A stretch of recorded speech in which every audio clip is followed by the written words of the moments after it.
Assalamualaikum warahmatullahi wabarakatuh. Di Sukabumi, sebuah kabar mengejutkan tiba-tiba membuat warga gempar.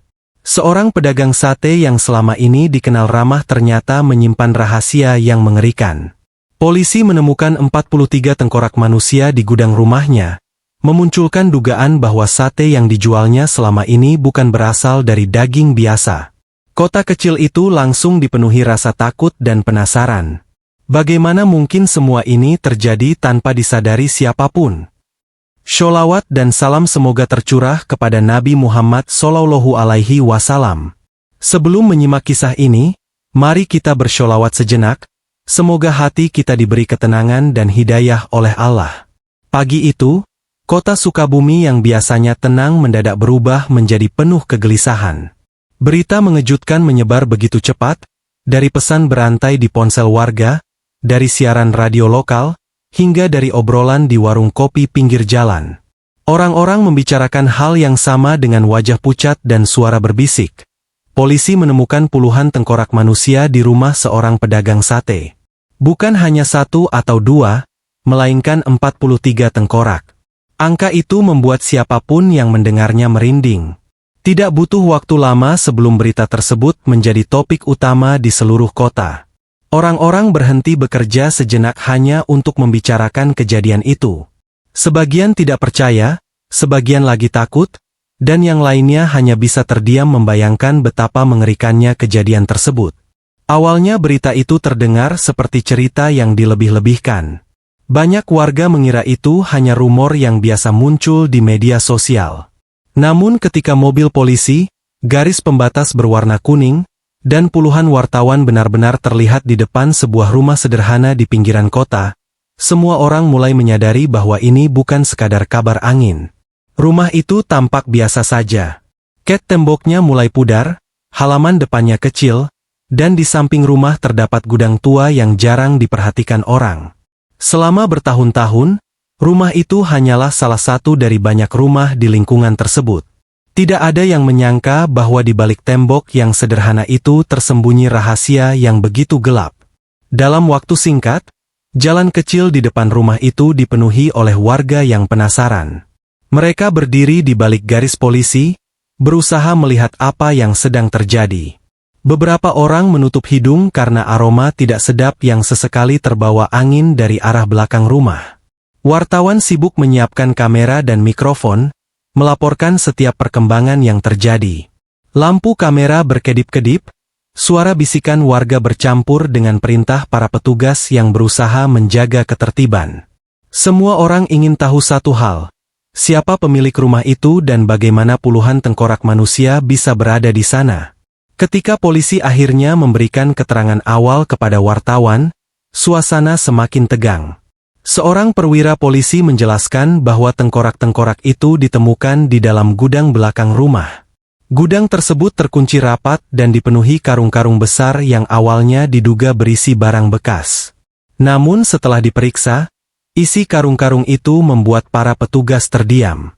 Satu persatu tengkorak manusia ditemukan. Jumlahnya terus bertambah hingga akhirnya dihitung mencapai 43. Para petugas yang berada di lokasi bahkan sempat kesulitan menahan rasa kaget mereka. Beberapa di antara mereka belum pernah menangani kasus yang begitu mengerikan sepanjang karirnya. Namun hal yang paling mengejutkan bukan hanya penemuan tengkorak itu. Yang membuat warga benar-benar tidak percaya adalah identitas pemilik rumah tersebut. Rumah itu milik seorang pedagang sate yang sangat dikenal oleh warga sekitar. Namanya Pak Rashid. Ia sudah berjualan sate selama bertahun-tahun di sebuah gerobak sederhana di dekat pasar malam. Banyak orang mengenalnya sebagai sosok yang ramah dan murah senyum. Anak-anak sering menyapanya ketika ia lewat mendorong gerobak, dan para pelanggan tetap selalu memuji rasa sate buatannya yang katanya sangat empuk dan lezat. Tidak pernah ada yang membayangkan bahwa pria yang selama ini mereka kenal dengan baik bisa terlibat dalam rahasia yang begitu mengerikan. Kini, seluruh kota Sukabumi mulai dipenuhi satu pertanyaan yang sama. Apa sebenarnya yang telah terjadi di balik warung sate Pak Rashid? Setelah area rumah diamankan, tim penyidik mulai melakukan pemeriksaan lebih mendalam di tempat kejadian perkara. Polisi mengenakan sarung tangan, masker, dan pakaian pelindung sebelum memasuki gudang di belakang rumah Pak Rashid. Gudang itu tampak tua dan lembab. Dindingnya dipenuhi noda hitam akibat kelembapan, sementara lantainya sebagian tertutup tanah dan debu. Cahaya lampu senter menyapu setiap sudut ruangan. Di sana terlihat beberapa rak kayu tua, tumpukan karung plastik besar, dan beberapa alat yang tampak seperti peralatan dapur yang sudah lama tidak dibersihkan. Setiap benda di ruangan itu diperiksa dengan hati-hati. Para penyidik tahu bahwa tempat ini mungkin menyimpan banyak petunjuk penting tentang apa yang sebenarnya terjadi selama bertahun-tahun. Ketika karung-karung plastik itu dibuka satu persatu, suasana di dalam gudang menjadi semakin mencekam. Beberapa petugas saling berpandangan dengan wajah tegang. Tidak ada yang berbicara banyak, hanya suara resleting plastik dan langkah kaki yang terdengar di ruangan sempit itu. Di dalam karung-karung tersebut ditemukan tulang-tulang manusia yang sudah dipisahkan dan dibersihkan. Tengkorak-tengkorak itu disusun tidak beraturan, seolah-olah hanya disimpan begitu saja tanpa rasa bersalah. Seorang petugas forensik mencatat setiap temuan dengan teliti. Setiap tulang diberi nomor dan dimasukkan ke dalam kotak bukti. Proses itu berlangsung lama karena jumlahnya tidak sedikit. Semakin banyak yang ditemukan, semakin jelas bahwa kasus ini bukan kejahatan yang terjadi sekali saja, melainkan sesuatu yang sudah berlangsung dalam waktu yang sangat lama. Di luar rumah, para tetangga terus berdatangan. Mereka berdiri berkelompok sambil berbisik-bisik, mencoba mengingat kembali kejadian-kejadian kecil yang dulu terasa biasa saja. Beberapa mulai merasa merinding ketika mengingat hal-hal yang sebelumnya tidak pernah mereka pikirkan. Seorang tetangga tua bernama Pak Darto mengaku bahwa ia pernah melihat Pak Rashid membawa karung besar ke dalam gudang pada malam hari. Namun saat itu ia tidak terlalu memperhatikan karena mengira karung tersebut hanya berisi bahan makanan untuk berjualan. Dia memang sering pulang larut malam setelah berjualan, kata Pak Darto kepada wartawan. Kami pikir itu hal biasa. Tidak ada yang mencurigakan. Tetangga lain, seorang ibu bernama Bu Lilis, juga memberikan kesaksian yang membuat banyak orang berpikir ulang. Ia mengatakan bahwa warung sate Pak Rashid selalu ramai pembeli setiap malam. Bahkan terkadang antreannya sangat panjang. Banyak orang dari berbagai daerah datang karena mendengar bahwa sate Pak Rashid memiliki rasa yang berbeda dari sate lainnya. Dagingnya terkenal sangat empuk, bumbunya meresap sempurna, dan aromanya selalu membuat orang lapar. Bu Lilis mengaku bahwa keluarganya juga sering membeli sate di sana. Kami tidak pernah curiga, katanya dengan suara pelan. Dia selalu terlihat seperti orang baik. Selalu menyapa, selalu tersenyum. Kesaksian-kesaksian itu mulai membuat para penyidik melihat gambaran yang lebih luas. Mereka mulai menelusuri catatan laporan orang hilang di Sukabumi dan daerah sekitarnya selama beberapa tahun terakhir. Berkas-berkas lama kembali dibuka, nama-nama yang pernah dilaporkan hilang mulai diperiksa satu persatu. Ada pekerja yang tidak pernah pulang, ada pendatang yang tiba-tiba menghilang, bahkan ada beberapa orang yang terakhir kali terlihat di sekitar pasar malam tempat Pak Rashid berjualan. Setiap informasi itu dicatat dengan hati-hati. Perlahan-lahan muncul dugaan yang membuat semua orang semakin gelisah. Kemungkinan besar sebagian dari mereka yang hilang itu berhubungan dengan temuan mengerikan di rumah pedagang sate tersebut. Polisi kini sadar bahwa mereka mungkin sedang menghadapi salah satu kasus paling gelap yang pernah terjadi di kota Sukabumi. Hari-hari berikutnya, suasana kota Sukabumi terasa berbeda. Orang-orang masih beraktivitas seperti biasa, tetapi setiap percakapan hampir selalu kembali pada satu topik yang sama, kasus pedagang sate yang menggemparkan itu. Di kantor kepolisian, para penyidik bekerja tanpa banyak istirahat. Mereka membuka kembali arsip-arsip lama tentang orang hilang, memeriksa laporan warga yang selama ini mungkin dianggap sepele, dan mencoba mencocokkan semua informasi dengan temuan dari gudang rumah Pak Rashid. Nama demi nama mulai muncul dalam daftar penyelidikan.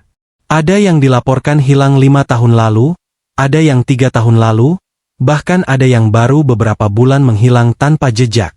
Semua kemungkinan diperiksa.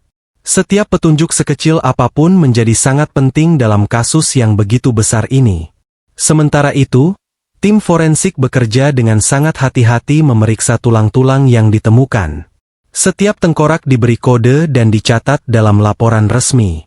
Proses identifikasi bukan hal yang mudah, karena sebagian besar tulang sudah lama tersimpan dan banyak yang mengalami kerusakan. Namun para ahli tetap berusaha menemukan petunjuk melalui bentuk tulang, sisa-sisa jaringan, dan metode ilmiah lainnya. Di sebuah ruangan khusus laboratorium, meja-meja dipenuhi kotak bukti, foto, dan catatan penelitian. Suasana di sana selalu sunyi, hanya terdengar suara alat-alat laboratorium dan percakapan pelan para ahli. Mereka sadar bahwa di balik setiap tengkorak itu mungkin ada sebuah keluarga yang selama bertahun-tahun menunggu kabar tentang orang yang mereka cintai. Di sisi lain kota, warung sate milik Pak Rashid kini berdiri kosong. Gerobak kayu yang biasanya dipenuhi asap dari bara arang sekarang tertutup debu. Bangku-bangku plastik tempat pelanggan duduk tampak terbalik dan tidak terpakai. Beberapa orang yang lewat di jalan itu masih berhenti sejenak, menatap warung tersebut dengan perasaan aneh. Bagi banyak warga, tempat itu dulunya adalah lokasi yang penuh kehidupan. Orang-orang datang untuk makan, bercanda, dan berbincang sampai larut malam. Namun sekarang, setiap orang yang melihat warung itu hanya bisa membayangkan kemungkinan yang mengerikan tentang apa yang sebenarnya mereka makan selama ini. Kisah tentang sate Pak Rashid pun mulai menyebar lebih luas, bahkan sampai ke kota-kota lain. Banyak orang yang dulu pernah menjadi pelanggan tiba-tiba merasa takut dan bingung. Beberapa dari mereka datang ke kantor polisi untuk memberikan informasi. Ada yang mengingat bahwa Pak Rashid sering membeli bahan makanan dalam jumlah besar dari pasar, tetapi tidak pernah terlihat membawa banyak daging saat pulang. Ada juga yang mengatakan bahwa terkadang Pak Rashid menutup warungnya selama beberapa hari tanpa alasan jelas. Semua kesaksian itu dicatat oleh penyidik. Walaupun sebagian tampak seperti detail kecil, bagi polisi setiap informasi bisa membantu menyusun gambaran yang lebih jelas tentang apa yang sebenarnya terjadi. Namun pertanyaan terbesar masih belum terjawab. Di mana Pak Rashid sekarang? Setelah penemuan di rumahnya, pria itu tidak ditemukan di tempat biasa ia berjualan. Polisi mulai menyebarkan informasi dan melakukan pencarian di berbagai tempat. Foto Pak Rashid muncul di berita televisi dan media online. Banyak warga yang mulai memperhatikan setiap wajah yang mereka lihat di jalan. Ketegangan perlahan meningkat di seluruh kota. Sampai suatu malam, ketika pasar malam di Sukabumi kembali ramai seperti biasa, beberapa petugas yang sedang melakukan patroli melihat seorang pria berdiri di dekat gerobak sate yang tertutup kain. Ketika lampu jalan menerangi wajahnya, para petugas langsung saling berpandangan. Pria itu adalah Pak Rashid. Dan malam itu, di tengah keramaian pasar malam, kisah gelap yang selama ini tersembunyi akhirnya mulai terungkap. Malam di pasar malam Sukabumi itu sebenarnya tidak berbeda dari biasanya.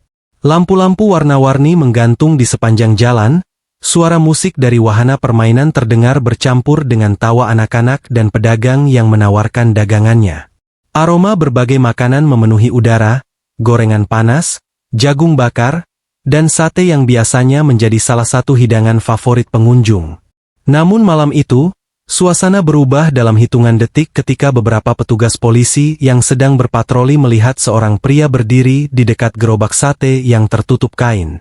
Pria itu mengenakan jaket lusuh dan topi yang ditarik rendah menutupi wajahnya. Ia tampak gelisah, sesekali menoleh ke kiri dan kanan seperti seseorang yang sedang menunggu sesuatu. Ketika salah satu petugas memperhatikan wajahnya lebih jelas di bawah cahaya lampu jalan, jantungnya langsung berdegup kencang. Tidak salah lagi, pria itu adalah Pak Rashid. Tanpa membuat keributan, para petugas segera mendekat dari beberapa arah. Mereka tidak ingin membuat pengunjung pasar malam panik. Namun Pak Rashid sepertinya menyadari sesuatu. Ia tiba-tiba berbalik dan mencoba berjalan cepat meninggalkan gerobaknya. Seorang petugas langsung memanggil namanya dengan tegas. Seketika langkah Pak Rashid terhenti. Beberapa orang di sekitar mulai memperhatikan kejadian itu, meskipun mereka belum sepenuhnya mengerti apa yang sedang terjadi. Ketika polisi akhirnya memegang bahu Pak Rashid dan memintanya untuk ikut ke kantor polisi, suasana pasar malam berubah tegang. Beberapa orang mulai berbisik, dan dalam waktu singkat kabar itu menyebar. Pedagang sate yang selama ini menjadi pembicaraan seluruh kota akhirnya tertangkap. Pak Rashid tidak melakukan perlawanan saat diborgol. Ia hanya menundukkan kepala dan berjalan pelan mengikuti para petugas menuju mobil polisi. Wajahnya tampak lelah, tetapi anehnya ia juga terlihat sangat tenang. Seolah-olah ia sudah menunggu saat ini datang. Beberapa wartawan yang kebetulan berada di pasar malam langsung mengarahkan kamera mereka ke arah penangkapan itu. Kilatan lampu kamera menyinari wajah Pak Rashid yang pucat. Di tengah kerumunan warga yang semakin banyak, mobil polisi akhirnya membawa pria itu pergi. Malam yang sebelumnya dipenuhi suara tawa kini berubah menjadi penuh bisikan dan rasa takut. Di kantor polisi, Pak Rashid dibawa ke ruang interogasi. Ruangan itu sederhana, hanya berisi meja, beberapa kursi, dan lampu terang yang menggantung di langit-langit. Seorang penyidik senior duduk di seberang Pak Rashid, menatapnya dengan serius. Untuk beberapa saat tidak ada yang berbicara. Hanya suara kipas angin yang berputar pelan di sudut ruangan. Akhirnya penyidik itu membuka map berisi foto-foto temuan dari gudang rumah Pak Rashid. Satu persatu foto itu diletakkan di atas meja. Tengkorak-tengkorak manusia yang ditemukan di karung plastik kini terlihat jelas di hadapan mereka. Penyidik itu kemudian bertanya dengan suara tenang, "Pak Rashid, kami menemukan 43 tengkorak di gudang rumah Anda. Bisakah Anda menjelaskan bagaimana semua itu bisa ada di sana?" Pak Rashid tidak langsung menjawab. Ia menatap foto-foto itu cukup lama, seolah-olah sedang mengingat sesuatu yang jauh di masa lalu. Kemudian ia menarik napas panjang.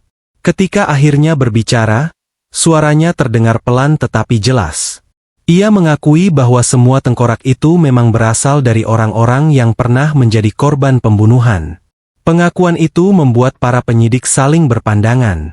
Namun yang lebih mengejutkan lagi adalah ketika Pak Rashid mengatakan bahwa sebagian dari korban tersebut adalah orang-orang yang menurutnya tidak akan dicari siapapun. Kata-kata itu membuat ruangan interogasi mendadak terasa lebih dingin. Di luar ruangan, para petugas yang mendengar pengakuan awal itu mulai menyadari bahwa kasus ini jauh lebih gelap daripada yang mereka bayangkan sebelumnya. Kabar tentang pengakuan Pak Rashid segera menyebar ke seluruh kota. Tidak butuh waktu lama sebelum halaman kantor polisi dipenuhi oleh wartawan, warga, dan keluarga orang-orang yang pernah dilaporkan hilang. Banyak dari mereka datang dengan harapan sekaligus ketakutan. Harapan bahwa akhirnya mereka akan mendapatkan jawaban, dan ketakutan bahwa jawaban itu mungkin adalah kenyataan yang sangat menyakitkan. Polisi pun mulai bekerja sama dengan tim forensik untuk mengidentifikasi tengkorak-tengkorak yang ditemukan. Setiap tulang diperiksa dengan sangat teliti.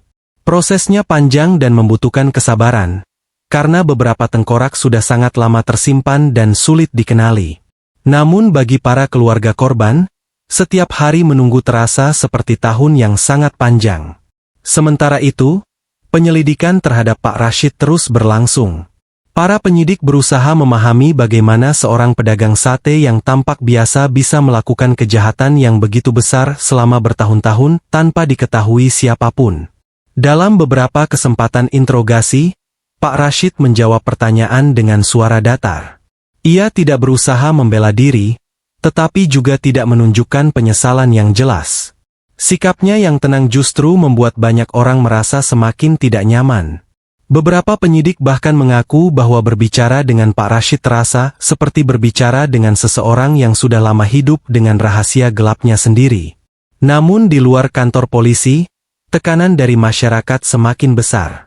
Banyak warga menuntut agar kasus ini diselesaikan secepat mungkin dan pelaku dihukum seberat-beratnya. Demonstrasi kecil sempat terjadi di depan kantor pemerintahan kota. Warga membawa spanduk dan meneriakkan tuntutan keadilan bagi para korban. Di sisi lain, keluarga orang hilang juga meminta agar proses identifikasi dilakukan dengan hati-hati agar tidak terjadi kesalahan. Polisi berada di tengah situasi yang sulit. Mereka harus menenangkan masyarakat sekaligus memastikan bahwa setiap langkah penyelidikan dilakukan dengan benar dan sesuai hukum. Akhirnya, setelah berminggu-minggu kerja keras, beberapa tengkorak berhasil diidentifikasi melalui pemeriksaan forensik. Hasil tersebut membawa kelegaan sekaligus kesedihan bagi keluarga korban. Setidaknya mereka kini mengetahui apa yang sebenarnya terjadi pada orang yang mereka cintai. Dengan bukti yang semakin lengkap, berkas kasus Pak Rashid pun disusun untuk dibawa ke pengadilan. Proses hukum dimulai, dan perhatian masyarakat tertuju pada persidangan yang akan menentukan nasib pedagang sate tersebut. Bagi banyak orang, persidangan itu bukan hanya tentang menghukum seorang pelaku, tetapi juga tentang memberikan keadilan bagi puluhan korban yang tidak lagi bisa bersuara. Beberapa bulan kemudian, setelah melalui proses persidangan yang panjang, pengadilan akhirnya menjatuhkan hukuman berat kepada Pak Rashid. Keputusan itu disambut dengan campuran perasaan lega dan sedih oleh masyarakat. Kasus yang selama ini menghantui kota Sukabumi akhirnya menemukan titik akhir dalam proses hukum. Namun bekasnya tidak akan mudah hilang. Warung sate yang dulu selalu ramai kini tetap berdiri kosong, gerobaknya berkarat, dan tidak ada lagi asap arang yang mengepul di sana. Setiap orang yang melewati tempat itu akan selalu mengingat kisah mengerikan yang pernah terjadi. Sebuah pengingat bahwa kadang-kadang, kejahatan paling gelap bisa tersembunyi di balik kehidupan yang tampak paling sederhana. Semoga kisah ini menjadi pengingat bagi kita semua. Mari kita tutup dengan memperbanyak sholawat kepada Nabi Muhammad. Semoga Allah mengampuni dosa-dosa kita dan menerima taubat kita. Wassalamualaikum warahmatullahi wabarakatuh.